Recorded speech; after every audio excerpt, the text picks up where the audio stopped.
Bonjour, bonsoir. Ça dépend de l'heure à laquelle vous regardez cette vidéo. Partagez cette vidéo parce qu'aujourd'hui, je vais vous donner des informations qui peuvent vous sauver.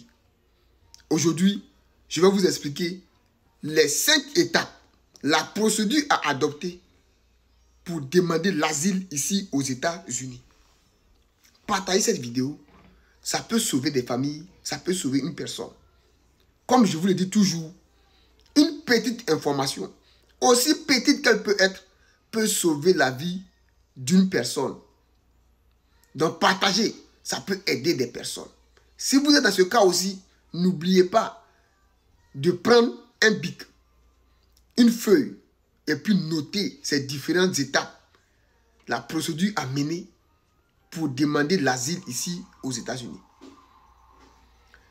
On va d'abord avec le premier point. D'abord, pour avoir l'asile ici aux États-Unis, vous devez d'abord remplir les conditions d'éligibilité des demandes d'asile. Il faut remplir ces conditions d'éligibilité. Parce qu'on parle d'asile lorsqu'il y a eu persécution. Persécution dans quoi? Ça peut être ta race. Les gens n'aiment pas ta race. Les gens se moquent de ta race. Les gens bafouent ta race. Tu peux demander l'asile. Ça peut être la religion. Les gens n'aiment pas ta religion. Les gens sont contre ta religion. Tu peux demander l'asile. Ça peut être ton opinion politique. Les gens n'aiment pas ton bord politique. Ils sont contre toi. Tu peux demander l'asile. Ça peut être ton appartenance sexuelle. Tu es amoussouglé ou bien tu es quelque chose d'autre. Je ne sais pas. Mais tu peux demander l'asile à travers cela. Voilà ce que moi j'appelle déjà persécution et puis conditions d'éligibilité. Ça, c'est le premier point. Le deuxième point, pour demander l'asile, il faut être présent sur le territoire américain.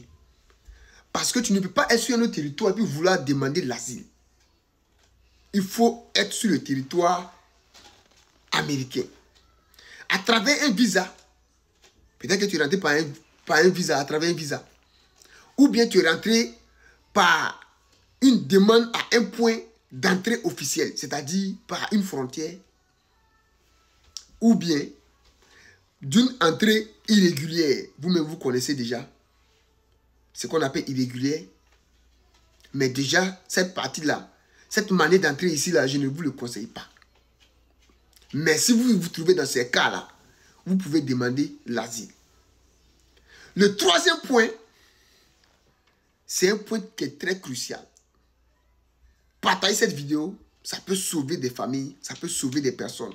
Des gens qui n'ont pas l'information, je suis là pour vous donner l'information. Vous ne verrez pas ça ailleurs. C'est moi, je vous donne l'information ici et c'est officiel. La troisième des choses, il faut d'abord rédiger votre formulaire de demande d'asile.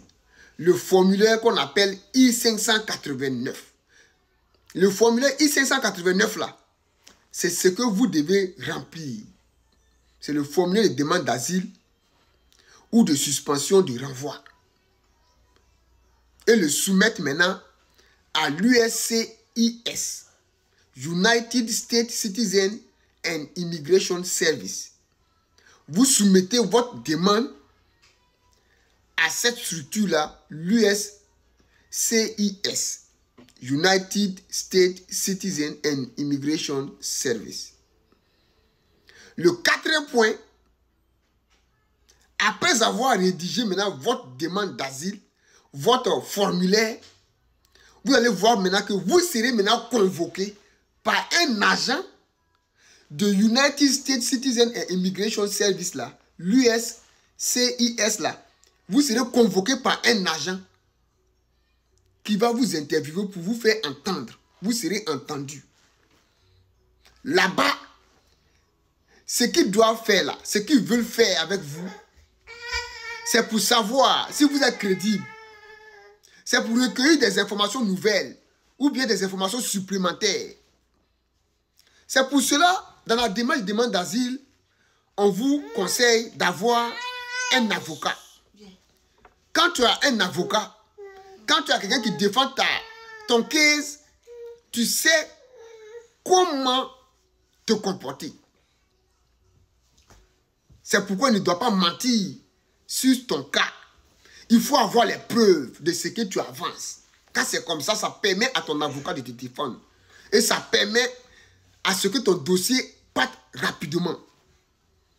On va arriver maintenant à la 5e étape de demande d'asile. Partagez cette vidéo, ça peut sauver des personnes.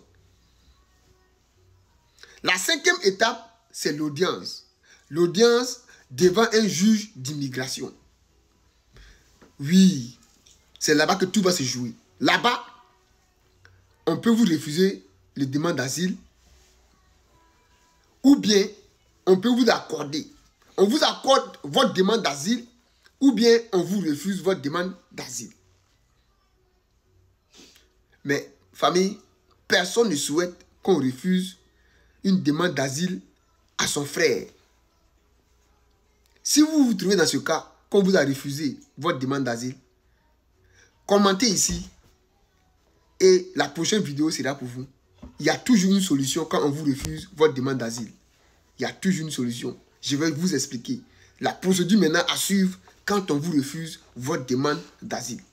Sur ce, portez-vous bien, partagez cette vidéo. Je m'appelle Yoda Le Bon. Que Dieu bénisse les États-Unis. Bonne soirée à vous.